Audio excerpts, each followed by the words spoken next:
I'm a versatile fisherman that enjoys fishing for a variety of species of fish.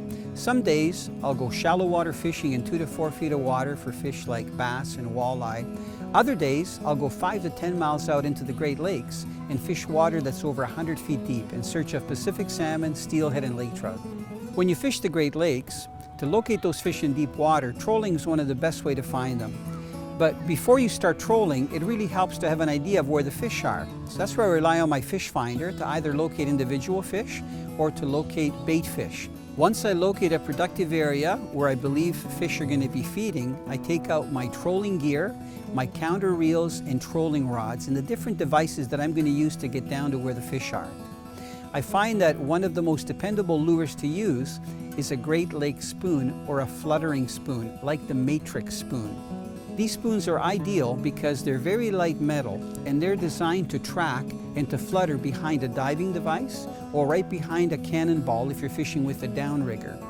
A good Great Lake spoon will have just the right wobble and flash, and it'll also be the right width and the right length to resemble the bait fish that the salmon, steelhead, and lake trout are feeding on. I have great success trolling the Matrixx spoon between 2 to 3 miles an hour for salmon and steelhead.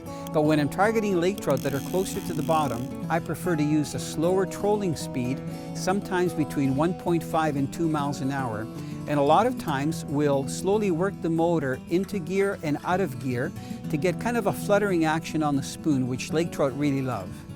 When you're using spoons, the spoon color can be critical.